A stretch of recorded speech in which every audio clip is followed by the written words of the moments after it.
Assalamu alaikum. This is Maha Sarfraz.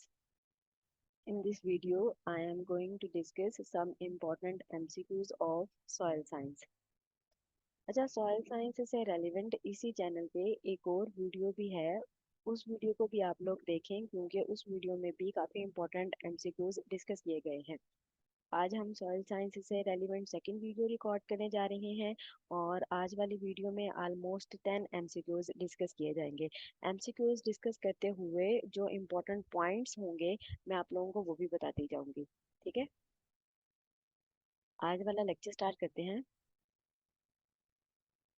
First MCQs है the smallest volume that can be called a soil individual. Question में ये पूछा जा रहा है कि सॉइल का वो कौन सा स्मॉलेस्ट वॉल्यूम है जिसको हम सॉइल इंडिविजुअल कंसीडर कर सकते हैं। हम यहाँ पर सबसे पहले देखते हैं ऑप्शंस। ऑप्शंस में से एक है सोयल परफाइल, एक है रिगोलिथ, एक है पैडोन और एक है नन ऑफ दीज। यहाँ पे जो करेक्ट आंसर है वो है सी, पैडोन। याद रखना है पैडोन जो है ये वो स्मॉलेस्ट सॉइल वॉल्यूम है जिसको हम सॉइल इंडिविजुअल कंसीडर कर सकते हैं। ठीक है, so here correct answer is C. Next हम सिक्योर्स देखते हैं। नेक्स्ट एमसीक्यूज है when nutrients are immobile deficiency symptoms first show in. Question में ये पूछा जा रहा है कि अगर न्यूट्रिएंट्स इमोबाइल हो तो डेफिशिएंसी सिम्टम्स सबसे पहले कहाँ पर शो होती हैं। तो हम सबसे पहले यहाँ पर देखते हैं ऑप्शंस। ऑप्शंस में से एक है स्टेम्स, एक है ओल्डर लीव्स, एक है यंगर लीव्स और एक है सेंट लीव्स। यहाँ पे जो करेक्ट आंसर बनता है वो है सी, यंगर लीव्स। आप लोगों ने याद रखना है कि अगर न्यूट्रिएंट्स इमोबाइल हो तो डेफिशिएंसी सिम्टम्स सबसे पहले यंगर लीव्स पे अपीयर होती हैं।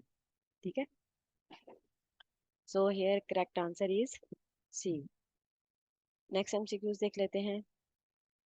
नेक्स्ट एमसीक्यूज है which of the following soil microorganisms are the most numerous in the soils question in the soil। Question में ये पूछा जा रहा है कि वो कौन से माइक्रो ऑर्गेनिजम्स हैं जो सॉइल में सबसे ज्यादा पाए जाते हैं। हम यहाँ पर देख लेते हैं पहले ऑप्शंस। ऑप्शंस में से एक है बैक्टीरिया, एक है फंजाई, एक है वायरसेस और एक है एक्टिनोमाइसीट्स। यहाँ पे जो करेक्ट आंसर बनता है वो है ई, बैक्टीरिया। याद रखना है सॉइल में सबसे ज्यादा पाए जाने वाले माइक्रो ऑर्गेनिजम्स कौन से हैं, बैक्टीरिया। तो यहाँ पर जो करेक्ट आंसर बन रहा है वो कौन सा है, ए। अच्छा, नेक्स्ट एमसीक्यूज डिस्कस करने से पहले मैं आप लोगों को एक छोटा सा प्रोसेस समझाना चाह रही हूँ क्योंकि एमसीक्यूज उसी से रेलिवेंट हैं। पहले प्रोसेस समझते हैं। नाइट्रोजन फिक्सेशन, नाइट्रोजन फिक्सेशन का आप लोग शुरू से पढ़ते आ रहे हैं, काफी आइडिया होगा, लेकिन एक दफा हम दोबारा से यहाँ पे डिस्कस कर लेते हैं। पहले हम डिस्कस करने जा रहे हैं इसकी डेफिनेशन।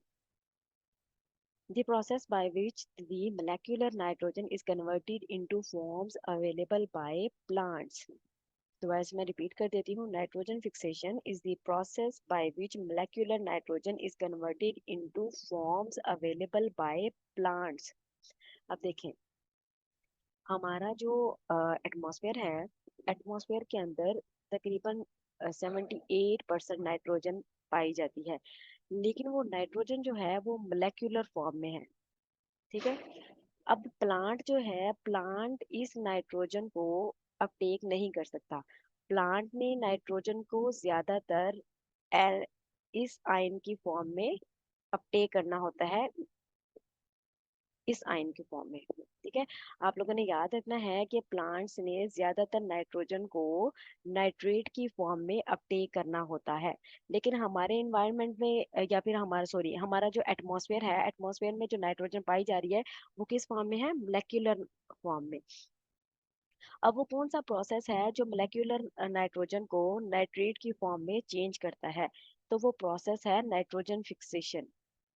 ठीक है, मैं दोबारा से बता देती हूँ। नाइट्रोजन फिक्सेशन जो है ये एक ऐसा प्रोसेस है जो मोलेक्युलर नाइट्रोजन को नाइट्रेट की फॉर्म में कन्वर्ट करता है।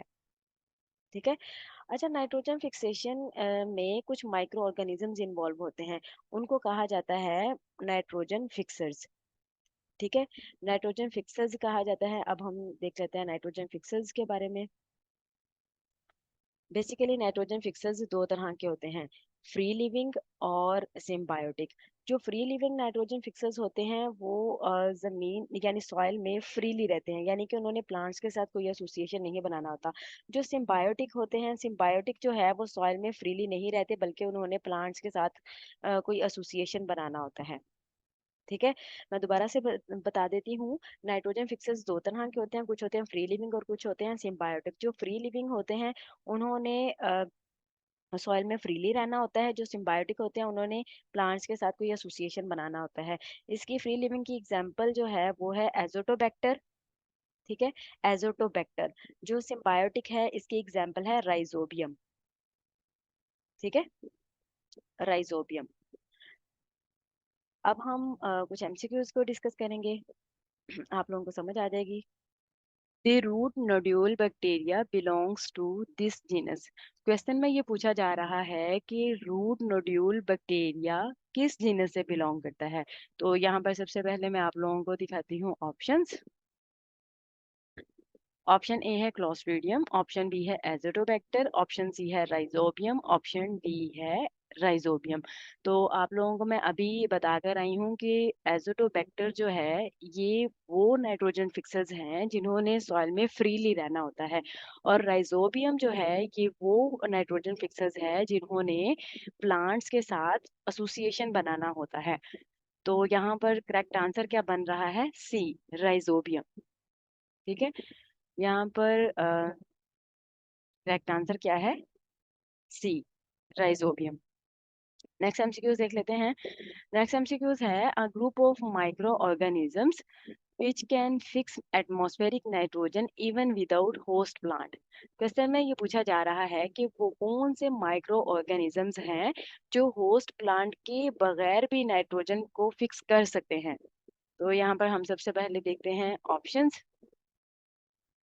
ऑप्शंस में से एक है ऑटोट्रोफिक, एक है हेट्रोट्रोफिक, एक है फैकल्टेटिव और एक है फ्री लिविंग। तो यहाँ पर जो करेक्ट आंसर बनता है वो है डी। सिंपल सा क्वेश्चन है ये। ठीक है, तो यहाँ पर जो करेक्ट आंसर है वो है डी। नेक्स्ट एमसीक्यूज देख लेते हैं। नेक्स्ट एमसीक्यूज है soil texture could be determined in the laboratory bye. Question में ये पूछा जा रहा है कि लेबोरेटरी में सॉइल टेक्सचर को हम किस तरह से डिटरमिन कर सकते हैं। हम यहाँ पर सबसे पहले देखते हैं ऑप्शंस। ऑप्शंस में से एक है अमोनियम एसिडेट मेथड, एक है बेंसी मेथड, एक है हाइड्रोमीटर मेथड और एक है नन ऑफ दिस। तो यहाँ पर जो करेक्ट आंसर बनता है वो है सी, हाइड्रोमीटर मेथड। याद रखना है कि सॉइल टेक्सचर को लेबोरेटरी में डिटरमिन करने के लिए कौन सा मेथड यूज किया जाता है, hydrometer method. So here correct answer is C.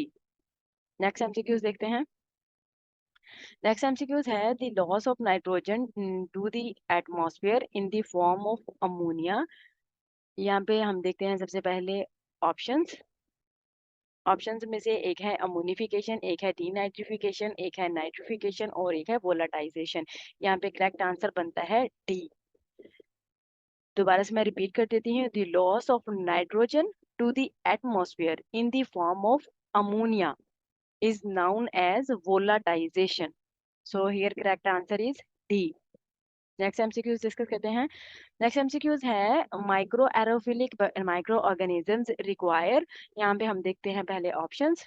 Options में से एक है extremely high oxygen level, no oxygen level, minimal oxygen level और हाई ऑक्सीजन लेवल। तो यहाँ पर करेक्ट आंसर है सी। नेक्स्ट एमसीक्यूज देखते हैं। नेक्स्ट एमसीक्यूज है it is also known as white alkali soil. Question में ये पूछा जा रहा है कि सॉइल को हम वाइट अल्कली सॉइल भी कहते हैं। ऑप्शंस पहले देखते हैं। ऑप्शंस में से एक है अल्कलाइन सॉइल, एक है सलाइन सॉइल, एक है सलाइन सोडिक सॉइल और एक है सोडिक सॉइल। तो यहाँ पे जो करेक्ट आंसर है वो है बी। याद रखना है saline soil is also known as white alkali soil. So here correct answer is B. Last MCQs discuss करते हैं। लास्ट एमसीक्यूज है the entry of surface applied water into soil is known as. Question में ये कहा जा रहा है कि अगर सॉइल पे जो वाटर अप्लाई किया जाता है वो अगर सॉइल में जाए तो उसको हम क्या कहते हैं। उसको हम पहले देखते हैं हम ऑप्शंस।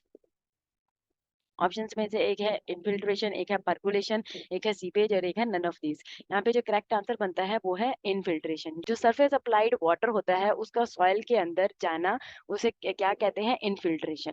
ठीक है, so here correct answer is a. आज के लिए इतना ही था। अगर आप लोगों का कोई ऑप्शन सॉरी आप लोगों का कोई कमेंट हो या आप लोगों का कोई भी सजेशन हो तो आप लोग कमेंट बॉक्स में ड्रॉप कर सकते हैं। Thank you so much. Allah Hafiz.